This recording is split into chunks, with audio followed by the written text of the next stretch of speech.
Pudding তৈরির জন্য শুরুতেই লাগবে দুধ। আমি এখানে 1 লিটারের দুধ নিয়ে নিয়েছি এবং তারপরে নিব ডিম। আমি এইখান থেকে 5টা ডিম ব্যবহার করব। আপনারা চাইলে 4টাও ব্যবহার করতে পারেন, তবে আমি 4টা 5টা দুইটাই ব্যবহার করে দেখেছি। আমার কাছে 5টা ডিমেরটাই মজা লাগে বেশি, এর জন্য নিয়েছি।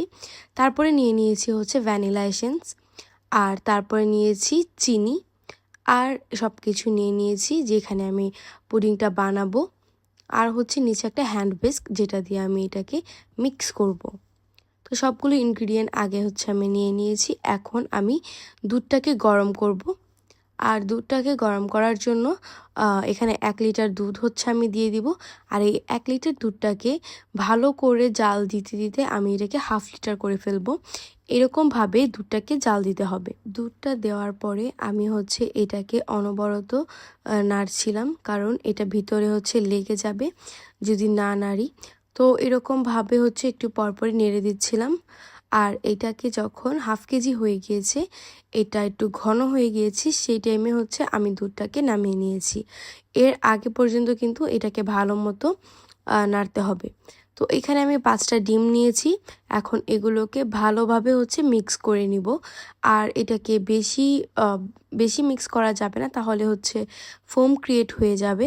তো সেই ক্ষেত্রে এটাকে আস্তে আস্তে করে অল্প এটাকে মিক্স করে তারপরে রেখে দিতে হবে। অ্যান্ড এইটার উপরে আমি 1 কাপের মতো চিনি দিয়েছি। 1 কাপ চিনি দেওয়ার পরে এটাকে ভালোভাবে মিক্স করে নিব। এবং এখানে আমি ভ্যানিলা এসেন্সও দিয়েছিলাম, সেইটা আমি ভিডিওতে নিতে ভুলে গিয়েছি। 2 চামচের মতো আমি ভ্যানিলা এসেন্স ইউজ করেছি।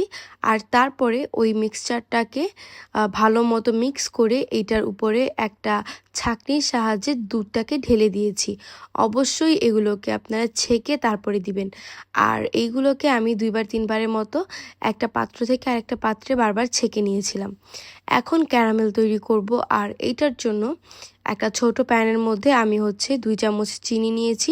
ক্যারামেল তৈরি করার ক্ষেত্রে কিন্তু আমি কোনো প্রকার চামচ ইউজ করি না, কারণ এই পর্যায়ে চামচ দিলে এগুলো লেগে যেতে পারে এবং একটার সাথে একটা দলা লেগে যায়। এর জন্য আমি এটাতে কোনো চামচ ব্যবহার করি না। তো এটা একা একাই যখন পুরোটা গলে যায়, তখন যেই পাত্রে আমি পুডিংটা বানাবো সেইখানেই ঢেলে নিয়েছি। আর এটা ঠান্ডা করার পরে এই দুধের মিক্সচারটা এখানে আমি দিয়ে দিয়েছি। আর এই দুধটা যখন ঠান্ডা হবে তখন কিন্তু মিক্স করতে হবে, তাই এটা জাল দেওয়ার পরে অনেকক্ষণ রেখে দিতে হবে যাতে ঠান্ডা হয়। তো এটার মধ্যে আমি ঢেলে নিয়েছি। অ্যান্ড তারপরে একটা ফয়েল পেপারের সাহায্যে আমি এটার ঢাকনার মতো করে লাগিয়ে দিয়েছি। আর যেখানে রান্না করব সেখানে চুলায় তৈরির জন্য আমি এখানে একটা কিচেন টাওয়াল ব্যবহার করেছি, সেটাকে এটার উপরে দিয়ে দিলাম। আর যেই পাত্রে রান্না করবেন সেই পাত্রের অর্ধেক পর্যন্ত পানি দিতে হবে, পুরোপুরি একদম উপরে যাতে পানি উঠে না যায় এরকমটা খেয়াল রাখতে হবে। নিচে অর্ধেক পর্যন্ত পানি রাখতে হবে। তারপরে চুলায় দিয়ে 30 মিনিট পর্যন্ত অপেক্ষা করতে হবে। 30 মিনিট হয়ে গেলে একটা কাঠি দিয়ে ভিতরে চেক করে নেবেন যে কাঠির গায়ে কিছু লেগে আসে নাকি। যখন লেগে আসবে তখন এটাকে আবার চুলায় রেখে দিবেন 10 মিনিটের জন্য। আমার কিন্তু 30 মিনিট পরেই পুডিংটা ভালো মতো তৈরি হয়ে গিয়েছিল। তখন আমি ঠান্ডা করতে রেখে দিয়েছিলাম। আর বাইরে একটু ঠান্ডা করে রাখার পরে তারপরে এটাকে ফ্রিজে রাখতে হবে। আর ফ্রিজে আমি এটাকে সারা রাত রেখেছিলাম। এর পরের দিন খেয়েছি। এটাকে কিন্তু কখনোই গরম অবস্থায় এরকম সার্ভ করবেন না, তাহলে কিন্তু পুরো পুডিংটা ফেটে যাবে। আর দেখুন 5 ডিম ইউজ করার কারণে ভিতরে কিন্তু অনেক বেশি থিক হয়েছে অ্যান্ড ভিতরটা একদম পারফেক্ট হয়েছে।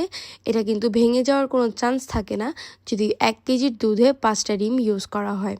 তো আমি এটা 4টা ডিম ইউজ করে দেখেছি এবং 5টা ডিম করেছি। আমার 5টা ডিমেরটা মজা লেগেছে, তাই আমি এরকমভাবেই তৈরি করি। আশা করি ভিডিওটা আপনাদের কাছে ভালো লাগবে এবং রেসিপিটা আপনাদের কাছে ভালো লাগবে।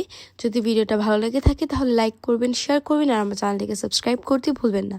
আজকে এই পর্যন্তই। আল্লাহ হাফেজ।